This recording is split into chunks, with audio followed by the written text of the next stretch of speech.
All right, everyone, I'd like to welcome y'all again to the Southern Dogman podcast. We are joined tonight by the one and only Mr. Robert Martin. How you doing tonight, buddy? Doing great. Trying to stay warm in this Mississippi weather. You know what they say about Mississippi, if you don't like the weather, just wait 3 days and it'll change. Yeah, y'all got a little bit of that cold front that we got right now, don't you? I'm glad for it, though. It's been miserable hot around here, so things have got to get better now. Yeah, it's dropped so cold up here. I ain't even been to the woods. It was 19 degrees this morning when I got up and headed out to work. Wow. So it's not near that cold here yet, but I hope it don't get that bad anyway. Yeah, man, I hunted this afternoon, and I think it was about 35, 38 degrees this afternoon, and they were hardly moving, man. It was miserable hunting, for me at least. I bet it was. I bet it was. Well, let's dive on into this thing. Tell us a little bit about yourself. Where are you from and everything, buddy? Well, I'm born and raised in Vicksburg, Mississippi, and been here all my life. I'm 63 now. But when I was a kid, my uncle, which is Shorty Martin, he raised, his name was Wallace Martin, but he called him Shorty, but he raised mountain curs, and that's how I got started with the mountain curs with him. And I actually hunted with a couple fellas from out of Kentucky, Tennessee, Jimmy Hoover and Burton Tate that had the Busher Sam dog. Mm-hmm. And back then, they would come down to Mississippi and they'd spend a couple of weeks in coon hunt because they said up there when they treed, and probably the same, because coon hunting was a thing back then. It wasn't squirrel hunting, it was coon hunting. And probably some of the same issues you have, he said when they treated in the mountains, they tree in a cave, probably 90% of the time couldn't find the coons. So they'd come down here to the Delta and they'd have a blast, because they could actually find the game. But now, did you ever get into any, like, I guess, walker dogs or anything like that, or have you always been on the mountain cur side of things? So once I got a little age and got to be a teenager, we had walker dogs, beagle dogs. Back then we ran deer dogs basically, and it doesn't take near as much work for something to run a deer as it does tree dogs. And I started working out of town and all, so that's when I kind of backed away from the tree dog part of it, and I just had running dogs, and they ran whatever, Mm-hmm. But let's see, I guess it probably, and said all my life we had deer dogs. In fact, I guess until I was probably my late 30s, I didn't think you could kill a deer unless it was being run by a pack of hounds. See, that's one thing I've never got a chance to do up here where I'm at in Georgia. It's get behind a pack. Well, not get behind the dogs, but you turn a bunch of dogs out, let them run the deer, and you try to get ahead of them. That's one thing I've yet to experience. And I was the one that was normally not pushing the dogs in the back, but I killed most of the deer in the back because the mature bucks they would slip the dogs and come back. So I killed probably more deer than the people at the standards that was in the front of it. Really? Yeah, they would circle. The ones that got mature, had a little age on, they would circle back in a heartbeat. Okay. Let's kind of dive into that a little bit before, we start talking about the squirrel hunting and everything. Kind of explain how these deer drives work with the dogs for somebody who hasn't ever been or seen it. How's that typically work? So what you would do, you would take and back then, all land wasn't posted. You could get permission from anybody to hunt anybody's place. It wasn't like it is now. In fact, in Mississippi, I don't know how it is over there, but now all private land in Mississippi is posted. You don't even have to have a posted sign on it. But back then, you could stop. People would give you permission, and you would go to an area, and then you would kind of cut that area off for standards, and then you would go back, say, a half a mile, and you cast your dogs, and they would drive the deer over your standards. So you, as a stander, when you heard these dogs and this race coming, you didn't know if it was going to be a Bambi that you were going to watch go by or it was going to be Bullwinkle. And your heart the closer the dogs get, the more your heart would be thumping and, and blood pressure be coming up, the more excited it was. And I've seen a lot of shirt tails back in that were cut because people get excited and miss the game when it come by. That was pretty common back then. It was a lot more shirt tails than it was deer hanging, Yes, sir. I guess I guess the change with the deer dogs and everything started happening, I guess, when more people started moving to Mississippi and the land started getting buying up, right? Well, the land got buying up. Also, the leases are so high on it now. People don't want dog, and you can't blame them. They don't want, it got into more of a food plot, still hunting side of it. And I've killed better deer still hunting than I did with the dogs, but I still love to hear that race. So we got away from the deer dogs, got into rabbit dogs, and that's just about as fun, especially getting a Delta and you get a big old cane cutter swamp rabbit. He'll sometimes they'll run out of hearing before they come back. Because rabbit, make a circle, and that was enjoyable watching the dogs in. But and listen to them. I don't care what a dog does, as long as he's good at it. I enjoy listening to it. I went on they called him woodcock, but I call him snipe. But on a snipe hunt with a fella, and he had some pointers, and that's the only I've been on one time, and I was just amazed them dogs would point them birds, and then they flush up in front of them when they got to them. I just love watching dogs work. I'm the same way. It don't matter if it's a rabbit dog, a coon dog, these squirrel dogs, or like you said, a pointer. I've gotten to the age now where I like to see a good dog work, don't matter what it is. So I have not been blessed to see retrievers work, because I'll duck hunt, but I'm not a great big waterfowl fan, because where we at in my part of Mississippi is hit and miss. It's either no water, too much water, too hot or too cold. If too cold, the ducks push by you. I mean, it's big hit and miss. But that's something I would love to see, before I kick the bucket, get too old to go. But I'd love to see a good retriever dog working. That's one thing I haven't seen either. The duck hunting up around my way, it just ain't worth it. We used to go out to Arkansas, Missouri, stuff like that, but it is not worth my time getting up 2, 3 o'clock in the morning fighting public land birds up here. Yes, I bet. And my son-in-law now, he's a duck hunting fanatic, and he does, like you said, he'll get up at midnight and go out there and sit, 4 or 5 hours just hoping to get drawn for a spot to hunt on public land. And it's a lot of that's just too much for me. Now, you said you've grown up in the Delta, correct? That's where you've been your whole life. Yes, so the Mississippi Delta actually starts at Vicksburg, Mississippi. The Vicksburg itself is in the hills, but the Delta starts right there, so it's flat, and you can actually see where. I mean, it's obvious the difference in the land. The land contour and all. Okay, so where me and you met down there in Duck Hill, I think it's Duck Hill, right? Yes, sir.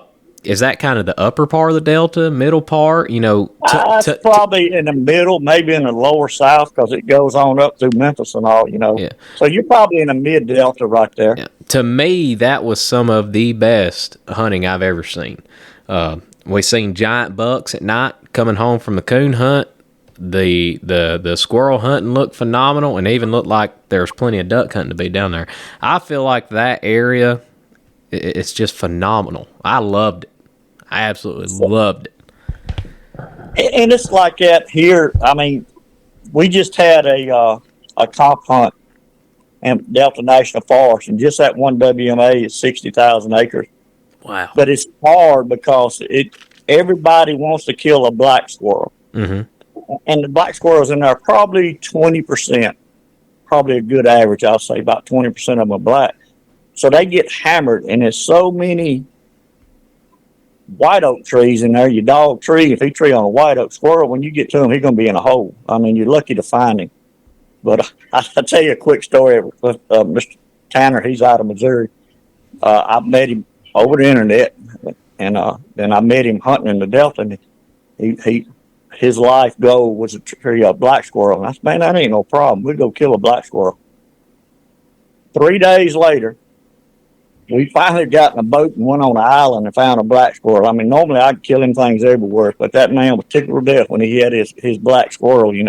It's a 50-year-old man. I've seen him so excited, and that tickled. I mean, it just tickled me to see people happy, enjoying the outdoors like that.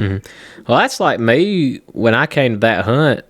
We've got fox squirrels in Georgia, but man, they are so hard to find. I've been running dogs for 3 seasons now, and I've yet to tree a fox squirrel. First squirrel I had on that hunt down there was a big old red squirrel. I didn't know what it was. I thought it was a possum or something like that. And the guys that was on my cast, they were laughing at me because I didn't know that it was one of them big old red fox squirrels. It looked like a house cat to me. It was so big. Yeah, they get pretty good size. So where I was born and raised at, I have never killed a cat squirrel there in my life, ever. I've seen 2 killed there. My son killed them, but it's fox squirrels, either red and black. You know, and they can be born in the same litter. They could be either one, the red and black ones. And you can have variations of them. They can be half red, half black. I've seen them cinnamon colored. I mean, it's all kind of different variations. Now, talking about the rat squirrel, up here in Georgia, we consider a rat squirrel a very like a really small gray squirrel, almost about the size of a flying squirrel. Well, we've got the little cat squirrels and the big ones. I don't know what the difference is, but we do have them. But I don't see any. I've never seen any of the gray squirrels at all, which they're all family, part of the gray. But I've never seen them around my area. Now, up in the Delta National, you'll kill some cat squirrels. In the hills, it's ate up with the cat squirrels. They're everywhere. Now, let me ask you this. I've always heard that the gray squirrels will push fox squirrels out of the area. Do y'all kind of see that down in Mississippi in the Delta? I have been told that also. I can't prove it, but I've been told that, but I haven't seen it, like I said, where I was born and raised yet. But who knows? It may change tomorrow. But so far, we've been fortunate, and that's all you see is red ones and black ones. Yeah. Now, go ahead. I'm sorry. Do y'all have a daily bag limit on those fox squirrels? Like up here, even on private land, I think you're only allowed 2 per day if you are to see them. Which our fox squirrels, they're not the red and black. We have the ones that may be they're a lightish gray color with a black head, or brown with a black head. We consider them fox squirrels, but I can't pronounce the scientific name of them. See, even here we call them fox squirrels, but you got the red squirrels, and then what we used to call the old timey fox squirrels. They had a white nose. Okay. But yes, as far as bag limit, it's 8. It's 8 per day. Oh, so it's open season on them jokers. They don't care, do they? No, I mean, now, and you've hunted with a dog. People think, man, you take a dog, you go in a place and wipe it out. I can kill 3 to 1 still hunting, sometimes more than that. I just love listening to a dog work, though. And if you get one working properly, that means a lot, especially when you raise one as a puppy and you put all that work in it yourself. Mm-hmm. Man, to me, that's just the ultimate satisfaction to see something like that. Yeah. Talking about the still hunting squirrels compared to the dogs, you're exactly right. I could go out on one of these hardwood ridges when the acorns are good and dropping and, the squirrels are rutting. I could sit there on a tree with a 10-22 and I could probably kill my limit, which is 12 up here. Mm-hmm. I could run my dog through that ridge, might tree 1 squirrel. But I'm going to get more enjoyment out of that 1 squirrel instead if I'm sitting there. Yes, sir. Now, to change the subject just a little bit, you're talking about enjoyment. Some of the best feelings I've ever had in my life is going on these youth hunts and these handicap hunts. Mm-hmm. And if anybody ever gets the opportunity, I'm not jumping ahead too far, am I, sir? No, you're fine, man. Okay, if anybody ever gets the opportunity to do that, please do. I was the very first one I had, my little Rufus dog. He was 10 months old, and we was hunting. And it was a youth hunt. We was up in Copiah County at a WMA, and this one young man, he done tried. He had a burn on the side of his face. Well, he hadn't killed a squirrel the whole hunt, and that dog tree, we was actually probably just a little past shooting hours, but wasn't much. And the game warden told me to go down and get my dog and carry that fellow with him. And I said, yes, sir, I understand what you're saying. Well, anyway, he shot the squirrel. And I asked him, I said, let me get the squirrel from the dog now, just to make sure, because I don't think this puppy do anything out of the way, but let me make sure. So I got the squirrel. I put him in his little game bag, and that fellow went over there and he grabbed that dog around the neck. He fell to his knees, and he looked at him and said, Rufus, I love you. This is the best day of my life. And if that don't bring tears in your eyes, something's wrong. You don't enjoy the outdoors to see something like that. Oh yeah, that's what it's all about, man. We keep hearing it that the dog men ways, it's a dying breed. If it's if it's the states and stuff like that trying to push us to the wayside, or the private property and the hunting clubs trying to push us aside, we need to try to keep bringing youth into this sport to help it grow, or at least try to keep it around long enough as we can. Yes, sir. I haven't had an opportunity to do any youth hunting with like a group or anything like that, but I've been taking my son and taking my nephew, and they're loving it. They're both at the age now they're starting to be able to follow me through the woods. And you're right, these dogs, they get up on a tree, start treeing, and the kids, it's something they ain't never seen. Yes, They're behind the computers, the tablets, and this, that, and the other. They get out in the woods, they see that dog, and you just, like you said, you see their eyes light up. That's it. So it's an organization. A real good friend of mine named Butch Spivey. I don't think you've. I haven't met him, no, sir. He asked me to go on a hunt with him for Southern Outdoors Unlimited, and what it is, they buy these track wheelchairs, and they'll get an old one, they'll refurbish it, they'll give it person, then they'll buy another one, refurbish it. But I get to where I can't go no more. That's what I'm gonna have. I'm gonna have me one of the track chairs, I can tell you. But you would not believe, like you're saying, it's just the thank yous you get from these people these aren't just youth. I mean, we had one fellow was in his 60s, and he could walk just like me and you can. And I think Katrina blew something into his swimming pool, and he was trying to get it out, and he crushed his back, and he's been in that wheelchair ever since then. But just to see the expressions on their face when they take in wheelchair and they drive up to the tree where that dog is, which still hunting, they may or may not can get to a tree, but with that dog, they know where he's at. At least they got a chance to get there.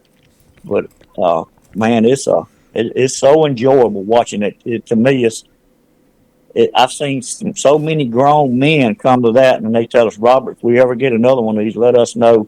We want to go back, and that's so fulfilling just to watch that when you do it. Yeah. We don't even care gun. They do it.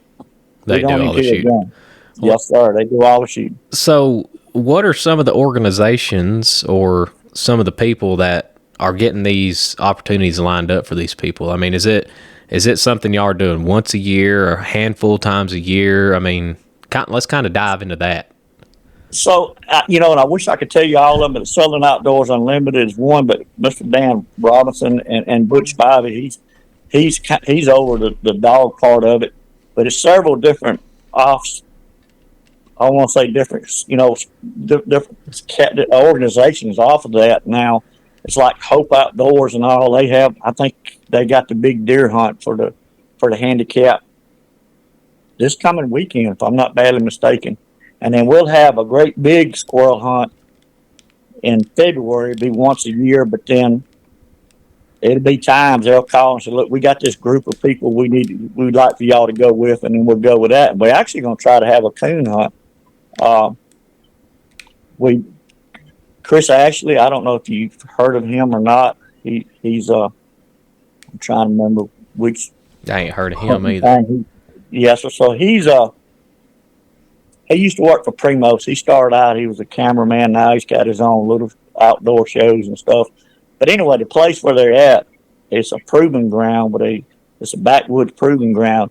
It's got a lot of gravel roads where we could drive these people in. So we're trying to have a coon hunt to go along with the squirrel hunt this next coming year.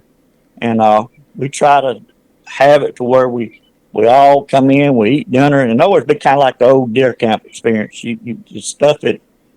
Even your deer camps now, you don't see what it used to be, because you go to a lot of deer camps now, everybody's got their own cabin, everything's separate.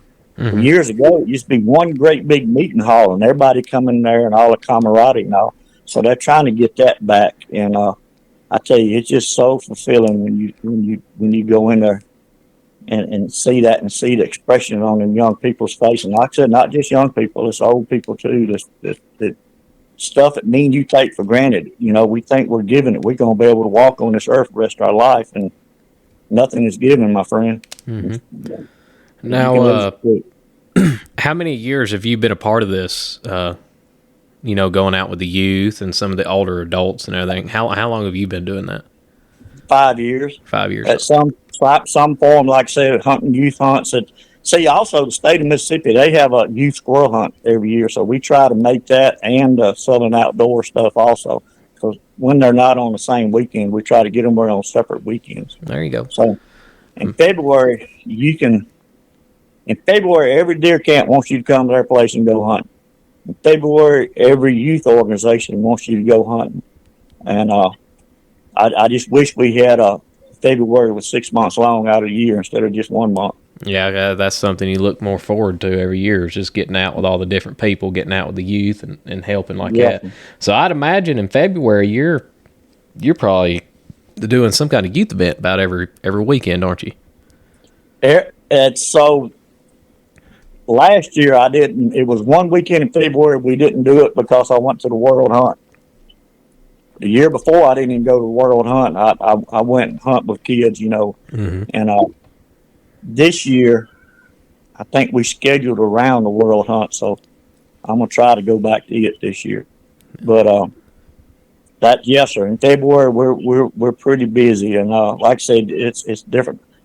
We have the great big hunt, but then there'll be groups that'll call Mr. Dan and Mr. Dan to get with Butch and say, look, this group of people here won't know if y'all can carry them, and we light out. All you gotta do is call, and I mean, it's probably, I don't know, it's 6 or 7, started out like 6 groups of handlers, and now it's, every time we go, we get more people that's volunteering, wanting to go and help us, and can never get too many.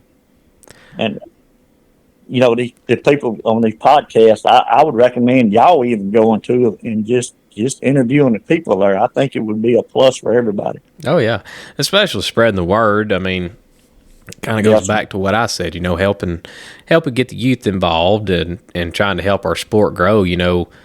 I wish you would see it more in other states as well. Like up here around me, I don't think really nobody's doing anything like that. You see some of the deer hunts and the turkey hunts and stuff like that, but as far as dog men doing stuff with people, I haven't seen it. So we've had for 5, like I said, I know for probably Mississippi, the Mississippi squirrel hunt, youth squirrel hunt. But Butch called me, it's probably been 3 years ago now, and Mr. Dan Robinson got in touch with me, and we did a trial run on this squirrel hunt because we didn't know. It's the first time, and all these people was in wheelchairs. We picked up 44 fox squirrels, and I think 3 coons hunting all day long. That's 5 casts, and that was with them shooting. Oh, that's fun. And it's been a blast ever since then. We've had a blast, And they I got to give a lot of thanks to the promoters and all. They spend a lot of time finding places where we can go that we can get to, and they spend a lot of time with getting trailers and getting stuff there so we can haul these track wheelchairs close enough where they can start hunting. It's a lot that goes on that people don't realize. A lot more than just going to a tree when the tree dog's barking to get all that organized. Mm-hmm. I feel like that's about with anything, like these competition hunts, the benefits that you're talking about. A lot of people don't see how much that, what would you call it, the organizers are having to do to make all this stuff happen. If it's with permits or getting sponsors, or like you said, getting the trailers to haul the kids around and all the track machines around. I feel like a lot of people, they don't see it. They just kind of show up to the hunt. They go hunting. Yeah, and you're exactly right. And I'm going back because that was the most recent one. But last weekend, we had 31 dogs showed up for the hunt in the Delta for that buckle series. Yes, sir. That's a lot of dogs. We had one dog that pulled out just so it would make it even 30, but that's still 10 guides needed because we had people from North Carolina, Alabama, Arkansas, Mississippi, Louisiana. People that's never been there before. So people like that, we try to put a local guide with them. But the other thing is, once you start advertising, we had one local person showed up. He wasn't even hunting. He just wanted to be involved, and he wanted to be a guide. But he he's born and raised up there in that delta. He knows every tree up there, and so he come up there and showed up that morning, volunteered. Ken Holmes his name, and volunteered to carry a cast, And so, like you're saying, yeah, the sports I think is, it could be on a slight downhill, but I believe we can make that trend turn because you got so many people now. If they know about it, they'll volunteer to come help you. Mm-hmm. And I feel like that's something that the UMCA is doing. I mean, like you said, 30 dogs at the last hunt. That's almost the size of some of these world hunts that's going on. Yes, sir. Yes, sir. It wasn't. For some reason, 35 stick out at the UMCA World Hunt. Now, don't hold me to it, but for some reason, it's somewhere's in that number. So that's that hunt last weekend. That was many a dog there. Yeah. How'd you do last weekend? You won the coon hunt, didn't you? I did. I won the coon hunt. We did real well. I scored 2 coons in the coon hunt, and then on the squirrel hunt, I was doing pretty good. And that dog of mine, he went in there and got treed about 450, and I caught him, and I got within 50 yards. He took off in a dead run, went 200, got treed again. Well, he did that 7 times. I think it was a bobcat. I don't know that for a fact, but before I realized, he done got about a mile deep in there on me, and I think he was running a cat. So I got out of pocket, so I didn't do good on the squirrel hunt. Mm-hmm. Well, heck, just you alone, that probably wraps up Dog of the Year for OU and Rufus, don't it? Well, I don't want to say it does, but I'm up still there. going, but it's up there. Yes, sir, it's up there. He does okay, and so what I like about this old dog, like I said, one, I carry him on these youth hunts and all, and I'll find me I want to say a kid or child or something. I let him handle that dog, and you don't do that if you go on a comp hunt all the time. Mm-hmm. Plus, I can get him to hunt close enough. I can hunt in these hunts with that dog, but then when I go to comp hunt, I can comp. Well, you seen him. You was there with us that night. You seen how he hunted. Mm-hmm. It seemed like he can tell the difference. He tell like I can't say I trained him that way because I didn't, but it seemed like sometimes he knows the difference. He knows when it's time to get some yonder and go looking, and he knows when we got a bunch of kids here, we got to stay pretty close, Now, how's Rufus bred? I don't think I've ever talked to you about that. How's he bred? Because sometimes it's easier to say what's not in him because he's off a Hummer, but he got Thunder Sport in him. He got some Twin Pines in him. He got Streaks in him. I mean, got a little bit of everything. Yes, a little bit of everything. You've raised him from a puppy too, right? I got that dog from Mr. Brett Madden as a puppy. I think I paid $250 for that puppy, if I remember right. And he went to Mr. Terry Snyder up there in Batesville, Mississippi, in his training pen. And he was already treeing when I seen him up there, but I seen him up there so he could see more squirrels. And I don't know. He stayed up there a few weeks, and Mr. Terry called me. He said, "Robert, come get this dog." And I went up there and got him. I said, "What's wrong?" He said, "Well, he done all he can do in this pen. You don't want to leave him in there too long because it'll start creating bad habits." He said, "But I'm telling you, son," he said, "he may not never win a world champion." He said, "But that dog's special." Well, to me, Mr. Terry was 100% correct because to me he is special because there's not many of them that you can carry to these youth hunts. There's not many you can carry to handicap hunts, and there's not many you can turn right around and go and win the world coon hunt, which he did win the world coon hunt against 2 other world champions, and then turn right around at the world hunt and place 5th in the world hunt in the senior dog with the same dog. Oh, wow. Yes, sir. So I know I'm bragging a little bit, but he did that. So I guess it's not really bragging because that's just telling the truth. But I was proud of from a dog that I raised as a puppy. So I'm extremely proud of that. Well, let's dive into kind of how he's hunting. You say that he will hunt totally different on these special ability hunts compared to the competition stuff. I mean, what's the difference that he's doing in between both of them? So usually on the competition, on the handicap hunts, usually he'll stay within like 200 yards. He'll make big circles, and if the game's there, he'll tree. On these competition hunts, my dog's the same way, and you've seen that too. He's not He's not a blow out of the country and get tree type dog, which a lot of your competition hunters, that's what they want, because all they want to do is burn the clock up. It's not about necessarily about the best tree dog now, but it's about the best one that can play the game. You follow me? Mm-hmm. And that's just my opinion. But they want one to get in there and get tree at 900 yards to get tree, and then your dog's tree within your leash lock, and you got to stay. Yours can't hunt till you go back over there and score the other tree. So it's a game. It's the way you play the game. And look, I had to get a bunch of them $30 lessons before I learned how to play that game. That's where I'm sitting right now. I'm getting them left and right this year.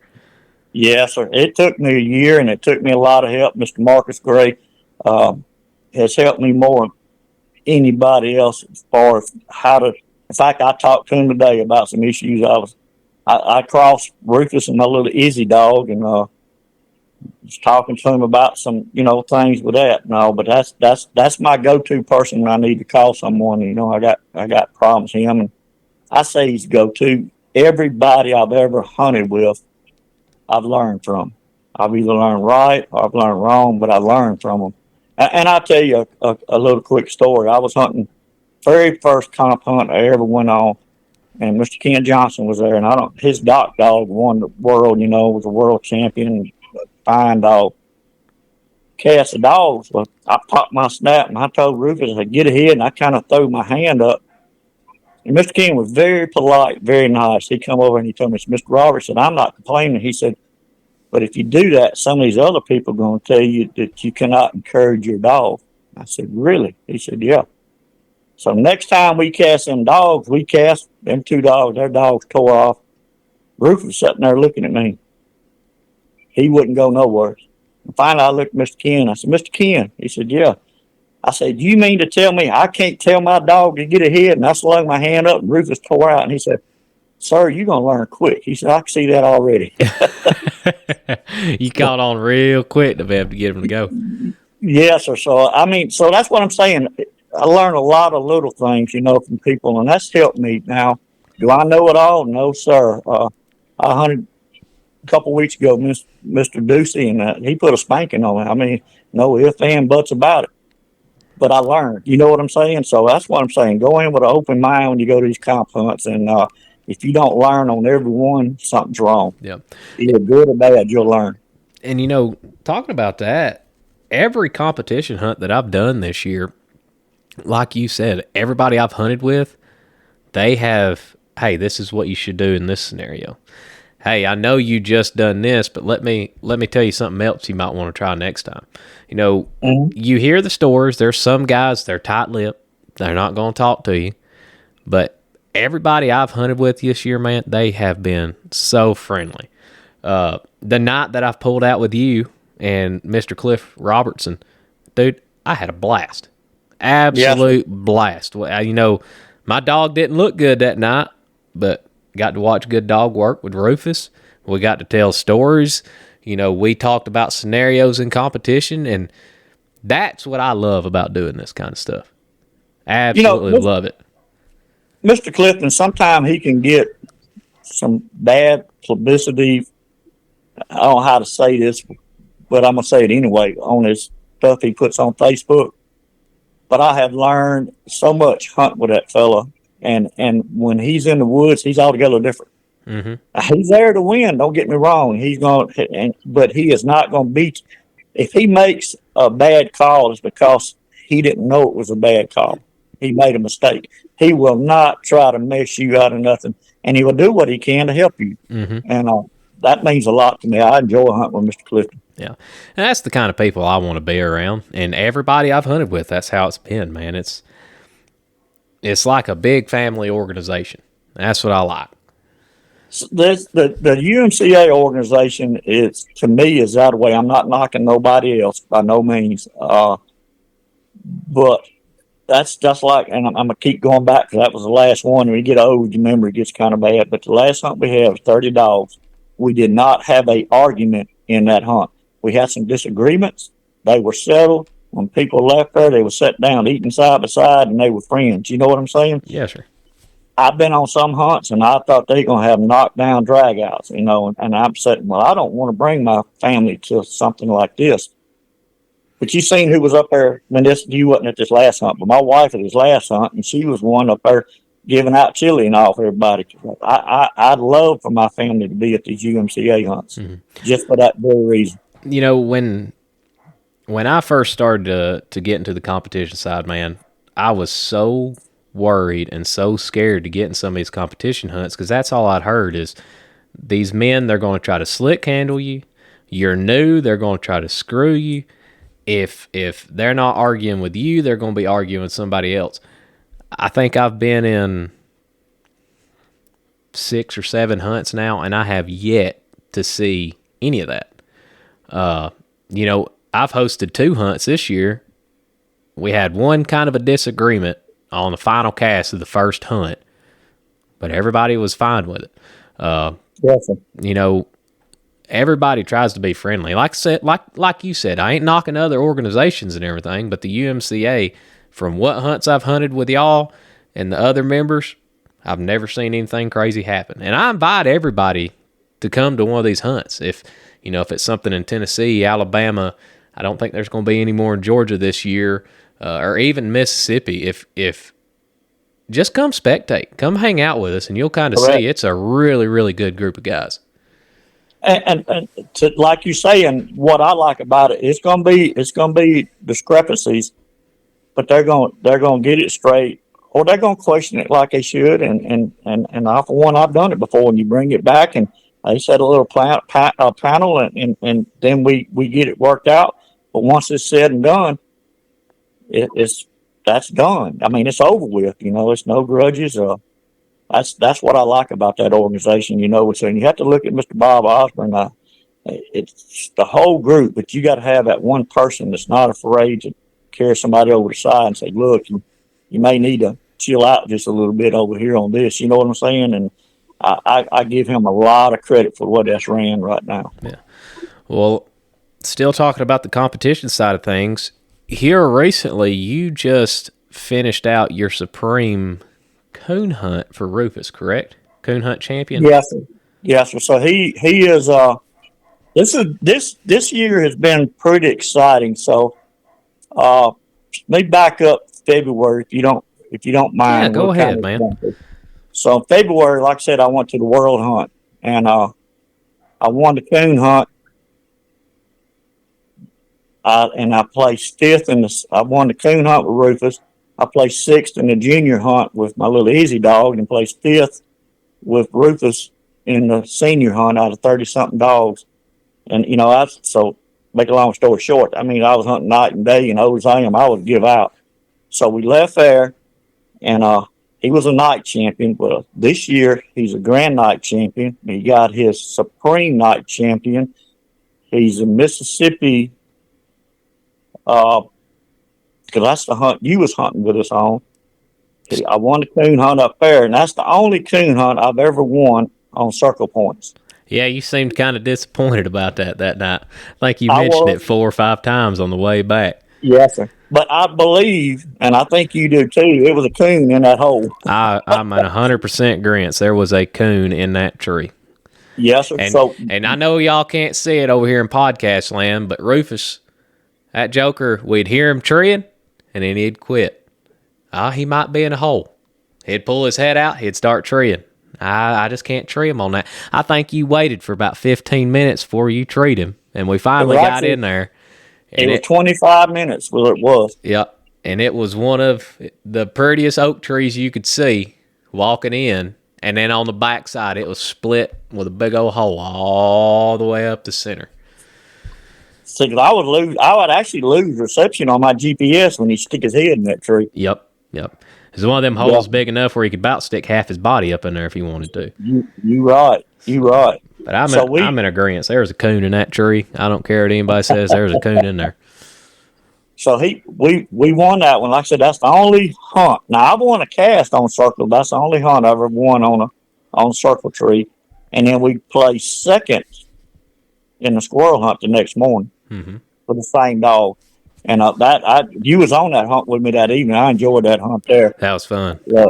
I was tickled to death when Mr. JD won that hunt, and I shouldn't say, but I am gonna say JD got away from y'all, and he was nervous. Man, he was nervous because if you remember right there at the end, his dog was kind of mealy mouthing over there, and my dog was out in the water, and he was mealy mouthing. Wasn't none of them really treeing real hard right there at the end. And I told Mr. JD when he got over by himself, I said, JD, and what I'm telling you, I've had other people in the same organization tell me the same thing.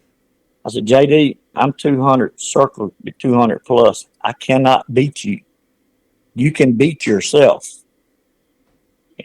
And he said, you right. And you know what I'm talking about? And so he didn't pressure himself on making that call because in UMCA, you don't have to call a dog tree. Mm-hmm. You do not have a stationary rule. And, but that's what I'm saying. These people, even in that they tend to try to help each other, but it could easily went in there and just kept putting pressure on them, try to make somebody make a dumb call, and I don't want to win like that. Yeah. Every cast that I've been on this year, it don't matter if I'm in Mississippi, Alabama, or Georgia. It don't matter who I have hunted with. Everybody is trying to find the game in the tree as well. That's right. Whether it's squirrel, coon, the night that we coon hunted together, all the trees that the dogs were making, we had four headlamps looking in one tree. Everybody's always trying to help, and that's another thing I love about it. Yes, sir. So just kind of reel it back in. I'm sorry, I apologize about getting off track there a little bit. So back this year, I won the combo dog in the world, like I said, and that's tough on a dog hunting day and then turn around and hunt him night.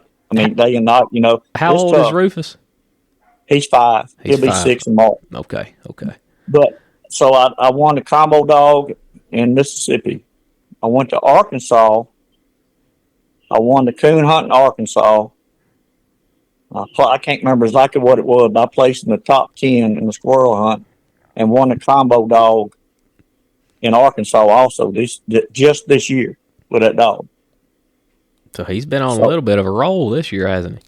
Yes, sir. So he like I said, he's you hear people talk about combo dogs, and the biggest difference I've got, and I think you've seen that when you've been there, there's a lot of squirrel dogs that are tree coons at night. Mine's a coon dog that are tree squirrels. Yeah. And it makes a difference.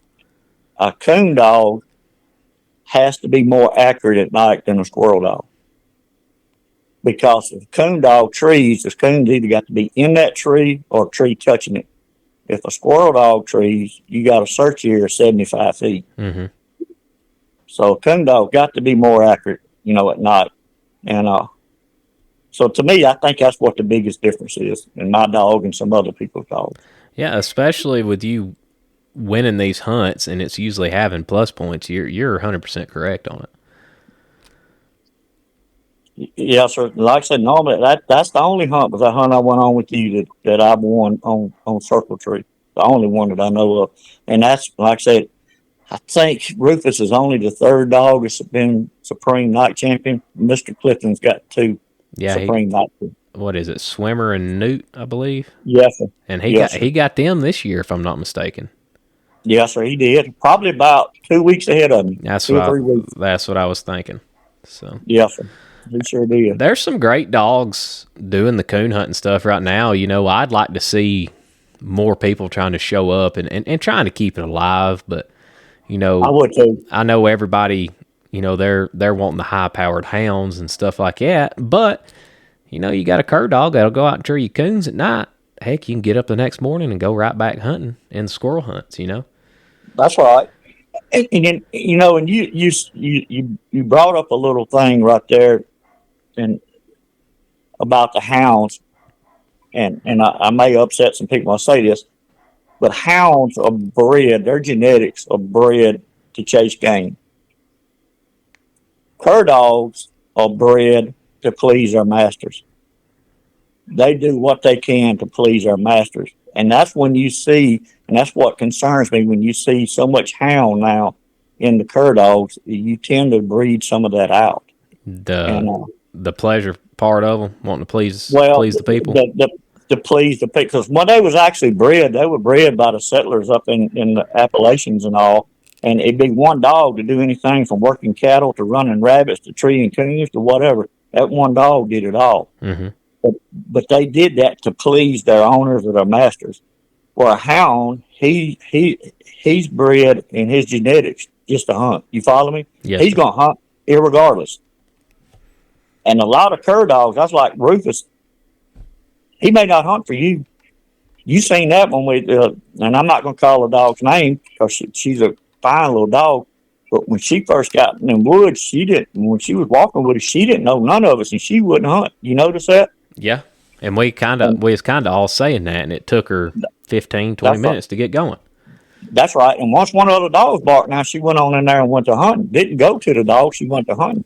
But it was like, where's my human at? Y'all are not. I don't belong to y'all. And that's what cur dogs are for. And when you go to breeding hounds into them and all, you go to losing that. And that's what I hope we don't ever do, is lose all of that.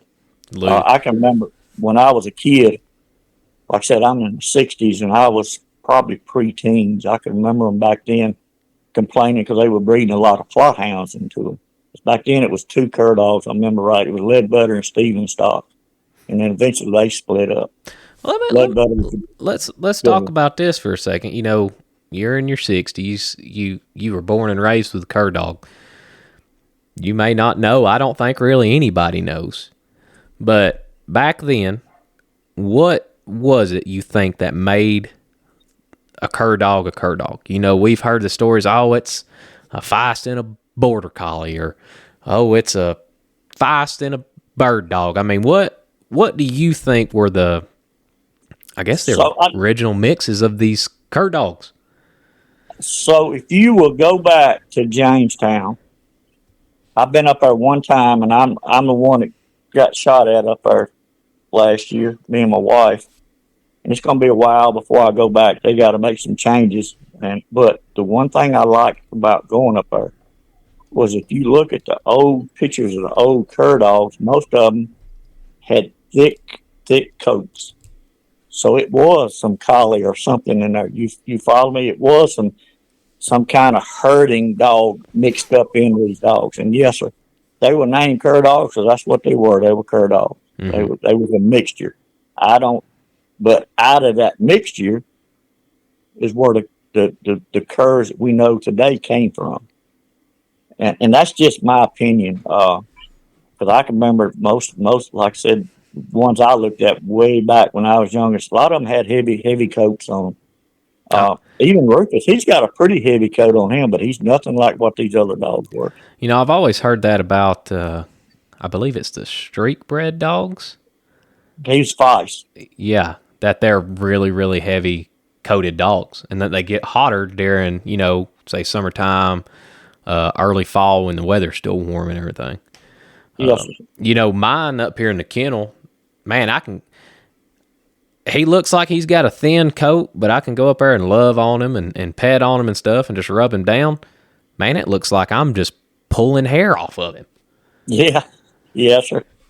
So. Yes, sir, that's true. So a lot of, like I said, a lot of them do have, Rufus that way. He's Hummer, which Hummers go back some of these streak styles. But that heavy coat in Mississippi in the summertime, it is tough. Mm-hmm. It's tough. But I hunt mine year round. I don't hunt him as long, but I will hunt him year round. And man, I stepped across a rattlesnake this year. I don't ever look down in the summertime. I don't ever look down. So if I see a snake, I'm going home. I look down, that 5.5 foot rattlesnake was laying there between my feet. Didn't nobody know where I was. Scared me to death. I went and got Rufus off the tree, and we loaded up and went to the house, my friend. Yeah. Hunt was over. I tell you what, I'm not a fan of snakes, but what terrifies me more than the snakes is the ticks. Yeah, sir. Man, I came down during the summer and did some coon hunting with Mr. Adam Faulkner, or Adam Faulkner. I hopped in his shower that night, and I probably picked 15 ticks off me, and I said, I'm done. Get me back to the house. I can't do this. You hunted with my biscuit dog in.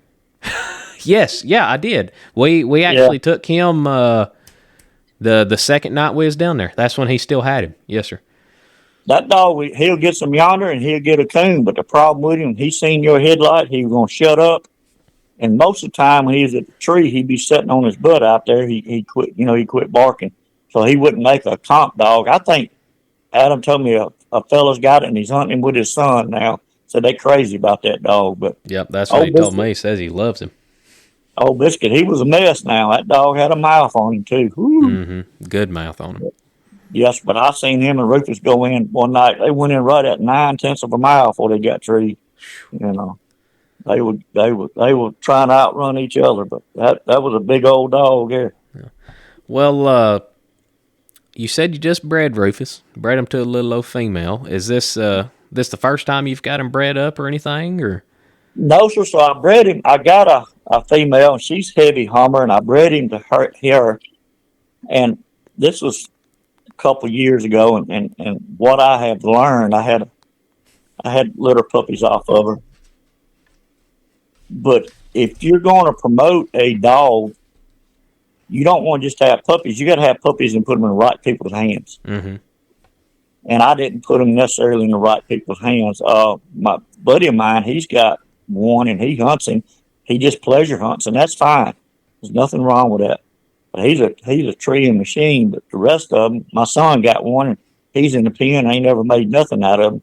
So that's something I've learned. If you're going to try to promote a dog, not only do you have to have the right female to breed it to, the right bloodline, but you got to put it in the right people's hands. So I'm learning. You got to get them with people that's going to give them a chance. That's right. And nothing, I've had so many people ask me, how do you make a tree dog? How do you make a tree dog? I said, about 4 pair of them leather boots over there, and that'll be a good start. Yep. I think the more time, I was talking to somebody about this the other day. The more time you will get in the woods with these dogs, the better they're going to get. Yes, they're all naturals, but you've got to lead them there. You got to get them going. You just can't pull them out of the pen. They just ain't going to start. You've got to put a little work into them. So yeah, that's a fact. And so this little female, and I tell you, I was talking to Mr. Marcus Gray today. This little female I got, she got a bad habit of jacking a tree. She would jump up there 6 foot. And Mr. Marcus said, Robert, he said, you did something when that dog was little. He said, that was probably human induced. And you think about it, people talk about, well, that dog's lying. Well, dogs are taught. They don't know to lie. They don't born lying. People petting trees up too quick, making them tree, you know what I'm saying? Mm-hmm. False treeing. Not knowing, they think they're doing right, but a lot of times they're doing more harm than good. So you got to be careful, especially when these dogs are real young, or you teach them bad habits, and then it's hard to correct them. Yep. Real hard. See, I've always been told, I've had 2 different guys tell me this, don't do a hang up with a dog. If especially a dead hang up. They're like, get you something caged, put it on the ground, maybe pull it up the tree. But I've always been told, do not go shoot a squirrel and then bring that dead squirrel and put it in a tree. If that's right or wrong, I don't know, but that's something I don't do. Never done it. Yeah. My little Izzy dog never seen a hang up live or dead. Yeah. But she's not a comp dog, so she don't have the mouth, but she gonna go as far as it takes to get treed, and usually she's gonna have a squirrel. But the problem is when she does all that jacking, a lot of times she'll jump up there and be swinging off a vine. When she shakes a vine, squirrel gone. You see what I'm saying? Yes, sir. That's a bad habit, and that's hard to correct. Yeah. I've got a little female up here at the house. I got her about the end of summer. Messed with her a little bit in the yard, dragging a scent rag, just kind of letting her smell what a squirrel smells like.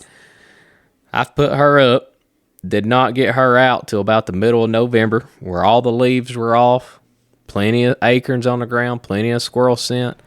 I've took her out 3 times, and she's never really been fooled with. I've just took her with my other dog, and she already made her first tree, and she's 6 months old. Took her this afternoon. She's 160, 150 yards off by herself, sniffing around. Now, she had come into my dog tree and just kind of see what's going on. I'd shoot the squirrel, make sure she's tied back, he's tied back, kind of let her see what's going on. But You know, she's showing that, hey, I've got the ability. Just help me along with it. Take me to the woods. Get me out. That's right. But don't that make you feel good though? Oh, it's got me excited, man. And Yeah, that's what I'm saying. it's killing me. Today's the first day I've been out since Thanksgiving morning, and I've thought about it for a week. Man, I need to get that puppy out. Man, I need to get her out. You know, heck, today she might really stick a tree and I'd pop her one out. You know, it kills me not having these dogs in the woods. Yes, sir. And see, like I said, I work at a paper mill, and anybody knows anything about a paper mill, you just about married to them.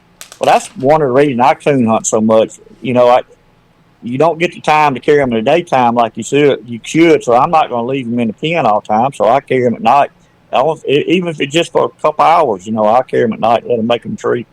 At least getting them out, letting them exercise and do something.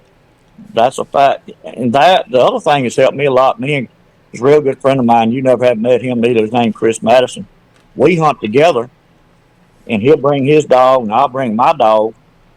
But we teach them not to go to each other's trees because dogs by nature are pack animals. Yep. And they want to go to trees. Well, if you're going to comp hunt, you don't necessarily, sometimes that's good, sometimes that's bad, but you want them, you know, to do their own thing. And we work together on that. And it always helps to have a buddy, is what I'm saying. And I'm fortunate. I got some real good friends.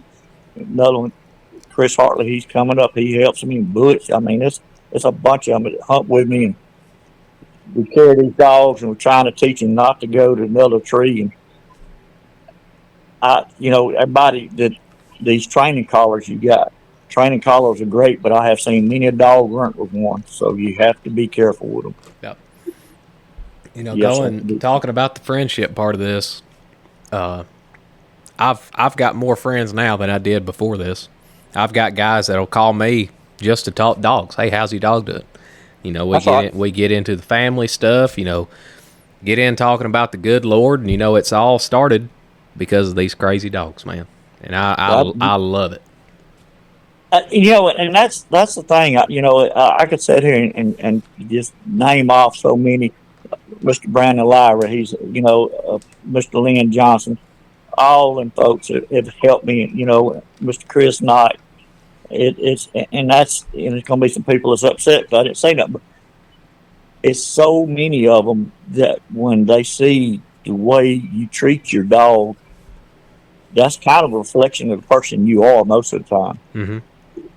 And when they see that your dog is working and trying to please you, and they see that you're not out there screaming, hollering, cussing, ranting, and raving, and all that, well, this group of people do what they can to try to help you.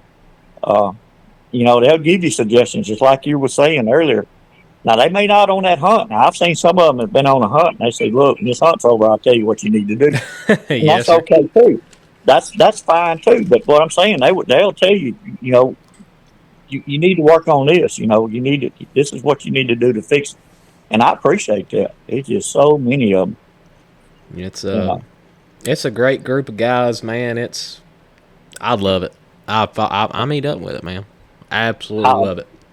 Me and you, and my wife, she knows I am, because, you know, I'll be first. I'm fortunate. Now, does my wife go in the woods? Does she hunt with me like Mr. Eric's wife? My wife doesn't, but she supports me when I'm at work. She's feeding my dogs. When I get home, she's got everything ready. We load up, we light out. She does everything else. She'll cook. You know, we have a hunt. She'll cook and bring something, and like Mr. Burke does, and all, and his wife. So even though she's not out there actually walking up to a tree with me, without her, I couldn't do it. She's a good support system. That's right. And so you know, it's a family orientated group, even though sometimes the family's not on the cast, is what I'm trying to say, but it takes everybody. And man, we have a blast out there in the woods. We'll cut up. Sometimes it gets serious now. When it gets down close, it gets serious because everybody wants to win, or what? That's the competitive part. Mm-hmm. If you're not competitive, why go? Yep. Well, you bring up that, you know, the night that we drew out together and we coon hunted, man, we cut up 90% of the cast, unless a dog started barking, then everybody kind of shut up. We got serious, let let the handlers do what they needed to do. Hey, if that dog's treed, let's get serious. Go search the tree. That's right. And same way with that final hunt with you and JD. Everybody's kind of a little quieter. Then everybody started kind of talking a little bit. But as soon as the dog started barking or somebody needed to get a little close or something, hey, it's back to being serious. That's right. So. I enjoyed that hunt. I'm so proud of Mr. JD. Don't get me wrong, I'd love to win. If not, why would I have been up all night and all day? You know what I'm saying? Oh yeah. I would have loved to win. I mean, how many dogs could have said they'd come out and they won everything? I know one more that did it in Alabama, but it was just single round coon hunt, single round squirrel hunt. Mm-hmm. One dog won everything, but I don't know of anyone in quite a while. It's been done before. It's just been a long time that won everything, and we were right there. Yep. But we had a blast. I didn't look, and I was just happy when I was coming out in second place. I would have been first place, I believe, because it's in this group of dogs. You will not find any more stiffer competition anywhere else in the country. Oh yeah, it's a great group of dogs. Yes, there's some tough dogs. And any one dog is subject to win at any time. You just need the break sometime. And it's tough now. It's tough, but then they're a good bunch of people and a lot of fellowship, and I enjoy that. Yes, sir. Well, buddy, we've been going for about an hour now. Yes, I appreciate you getting on here with me tonight. It's kind of last minute, but I was sitting around. I was like, let's see if we can get him on tonight and talk for a little while, buddy. I'm thankful you got on here and come and hung out with me for a little while, and we got to get to know you a little bit, and hope we get to see you in the future. I'm gonna try to make that next buckle hunt that's coming up here in December. So hopefully I'll get to see you then. That's great. Yes, sir. That's great. That's December the 20th. Yes, sir. And yep. At first, Butch, people, man, were y'all having a buckle hunt? So let me give you a little. Butch Spivey used to be a bull rider years ago, and then he went into the promoting of it and that kind of stuff. So he's the one that come up with the buckle. Well, people said a buckle. Now everybody wants that buckle. They're absolutely beautiful. They are beautiful buckles. They're Bob Bird buckles. And they're not cheap buckles neither by no means. And now that's what everybody wants is one of them buckles. Like if you go to Jamestown, everybody wants a clock. Mm-hmm. Well, they come down here in the Delta now, they want a buckle. Yep. So it's got to set a new trend.